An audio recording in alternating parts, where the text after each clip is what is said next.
Salut Sarah. Bonjour. Ça va? Ça va. Ça baisse? Une habituée. Bah apparemment. C'est ta troisième participation. 3 éditions, 3 participations. La première, j'avais intervenu comme j'avais fait une intervention.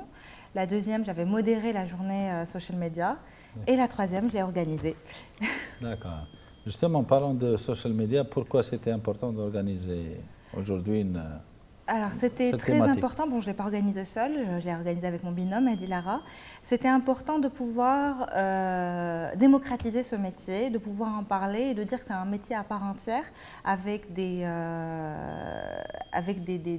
KPI, avec des indicateurs, avec des règles à respecter et que ce n'est pas n'importe qui aujourd'hui, sans formation, sans rien, qui peut faire du social media. D'accord. Et ta présentation, ça tournait autour de quoi?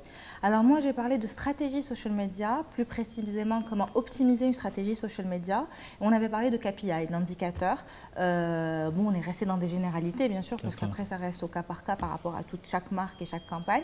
Et donc, on a, au cours de la présentation, j'ai posé un peu le décor pour annoncer la suite des interventions. Donc, il y avait un fil conducteur tout au long de la journée. Moi, j'ai commencé par parler des indicateurs et les autres intervenants ont justement détaillé chaque indicateur tout au long de la journée. On peut savoir les indicateurs les plus importants? Alors oui, les indicateurs, il y en a 4 réellement. Donc, il y a le capital sympathie qui représente en réalité le contenu, donc le brand content.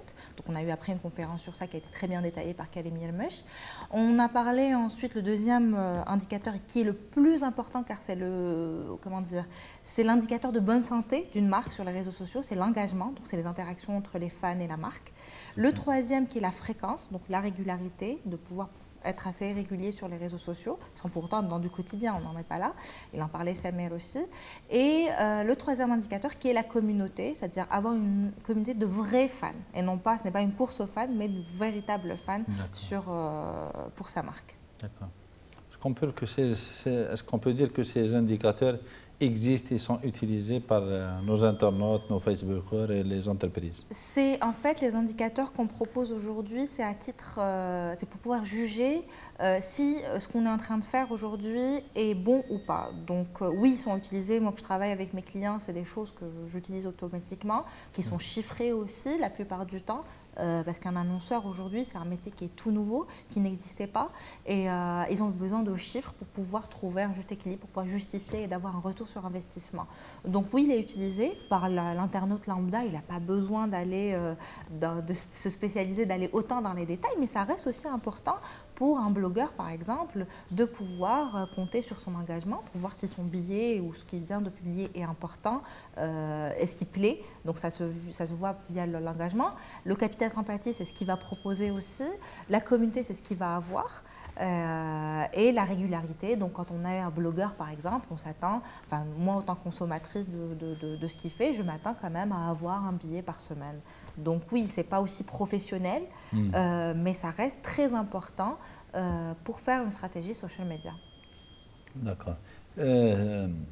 Si on regarde l'environnement ou le monde de Facebook en Algérie, qu'est-ce qu'il en sort de ce monde des Facebookers algériens? Il y a beaucoup de choses. Non, les choses les plus importantes ou peut-être les spécificités algériennes. Les spécificités algériennes, moi j'aime bien parler de cible parce que c'est aussi mon métier. Et pour pouvoir conseiller une marque, je vais d'abord voir l'utilisateur, c'est vraiment quelque chose qui est très important, voir comment il est, comment il réfléchit. Très versatile et pas fidèle. Comment dire, il vit ça très vite. Il est très critique. D'accord, donc il est exigeant. Et il est exigeant, je ne sais pas, mais il est très critique, c'est-à-dire qu'il peut être très vite mécontent sans pour autant qu'il y ait une raison valable derrière son mécontentement. Après, par rapport à Facebook, aujourd'hui, on a vu un boom de Facebook. Les internautes, il y a eu 1 million d'internautes en moins d'1 an l'année passée. Aujourd'hui, on a pratiquement 7 millions d'utilisateurs, ce qui est énorme. Tout le monde connaît Facebook. Ma grand-mère connaît Facebook. Donc, c'est quelque chose qui est très répandu et très connu. Il y a plusieurs utilisations. Elles ne sont pas toutes professionnelles. On voit beaucoup de création de pages. Et là encore, il y a de tout. Il y a du gros n'importe quoi. Et il y a des choses parfois qui sortent de l'ordinaire, comme des contenus assez culturels, par exemple, où je vois aussi un boom de la photo. Beaucoup de photographes qui commencent, par exemple, je parle de la photo parce que c'était tout à l'heure la conférence de Mehdi qui portait sur Picture Marketing. Donc voilà, c'est la photo qui m'est venue. On voit beaucoup de contenus, des gens qui se montrent de plus en plus.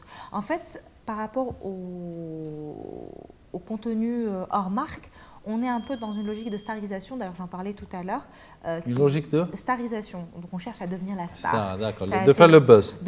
Pas forcément le buzz, le buzz c'est ce qu'on cherche, c'est une finalité, c'est quelque chose qu'on veut. Mais on est là, on soigne tous notre personnel branding. Vous-même, je parie que sur votre Facebook, votre photo de profil, elle est très belle, vous l'avez choisie de façon à ce qu'elle soit le bon profil, la bonne lumière, etc. Donc on cherche tous à se montrer. Et voilà. Pour enchaîner, est-ce qu'il y a des contenus ou des pages ou des thématiques qui sont traitées ou qui font le buzz ailleurs et qui sont pauvres en Algérie? Est-ce que tu as remarqué ça? Alors, la principale mot d'ordre qui est venue tout au long de la journée, ça a été le contenu. Pourquoi le contenu? C'est pas juste pour faire du contenu, parce que le contenu est la source d'engagement. Et je disais tout à l'heure que l'engagement est très important. Il y a eu aussi la conférence de Samuel Blick qui expliquait les nouvelles, la promotion de Facebook. Il disait qu'il n'y a plus une course au like, mais on est plus dans la promotion de contenu. Là encore, donc ça tourne toujours autour du contenu. Les changements de Facebook tournent autour du contenu. Donc c'est quelque chose de très important. Aujourd'hui, on n'a pas encore pris conscience forcément en tant que marque de cette chose-là. On est encore dans ce que j'appelle aujourd'hui du community management 1.0 ou du social media 1.0 qui va mourir. On arrive vraiment à la fin et on va arriver où on sera obligé de proposer du contenu. Certaines marques le font aujourd'hui, il n'y en a pas beaucoup, comme ça, je dirais 2 ou 3 vraiment. Sinon, on voit le contenu, il y a les podcasteurs quand même, voilà, qui font du contenu, ça plaît beaucoup. Après, chacun, c'est au goût des personnes, il y en a pour tous les goûts aussi. Donc oui, on commence à prendre conscience de l'intérêt du contenu. D'accord. Est-ce qu'on peut dire que la société algérienne, elle est représentée, elle est présente sur Facebook ou c'est pas vraiment, c'est pas vraiment significatif ce qu'il y a? Est-ce qu'il y a des pans de la société algérienne qui ne sont pas représentés dans Facebook? Alors, on est quand même, il y a 7 millions d'utilisateurs Facebook. En contrepartie, à quoi? On est à 38 millions d'Algériens, je ne dis pas de bêtises. Oui. D'accord, donc c'est pas... 15 millions d'internautes. Voilà, c'est pas encore tout à fait ça. Après, oui, on en trouve toutes les couches sociales. On le voit aussi même par rapport à l'utilisation de la langue, l'arabe, le français, l'algérien, qui est très utilisé par toutes les catégories socio-professionnelles. Mais on trouve aujourd'hui tout type de catégories socio-professionnelles. D'accord. Si Sarah, je te demande qu'est-ce que tu fais combien de temps tu passes sur Facebook? Et qu'est-ce que tu fais sur Facebook à titre personnel? Hein? Alors, à titre personnel. Pas quand tu travailles. Hein? Oui, en fait, je passe pas beaucoup de temps sur Facebook. Moi, je passe plus de temps sur Twitter, sur Instagram et sur Pinterest. Donc, c'est 3 réseaux sociaux que j'aime énormément. Sur Facebook, donc, je ne chatte pas. Ça, par contre, je peux dire ce que je ne fais pas. Je ne chatte pas parce que je ne supporte pas l'instantanéité, de parler comme ça à l'instantané, d'être obligé de répondre tout de suite. Et ça bouffe énormément de temps quand on est occupé. Sinon, en général, c'est plus commenter les commentaires des autres et tout. Sinon, je fais beaucoup de personal branding aussi, avec une petite opération qui est minute promo, qui s'appelle I'm 30 and I Will. J'ai fêté mes 30 ans au mois de novembre. Et pour les 30 ans, donc j'ai fait 30 résolutions et que je dois tenir en un an.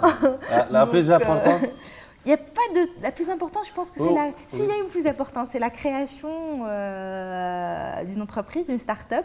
Voilà, je suis cofondatrice avec mon associé. Et on se lance justement dans la brand content, dans la création de contenu. Il y a pas mal de surprises qui arrivent, notamment des plateformes sociales, et qui s'appellent Oxymuse. Donc voilà, on est au tout début. Là, c'est vraiment le petit bébé qui vient de naître. Bon courage. Merci beaucoup. Merci Sarah. Merci.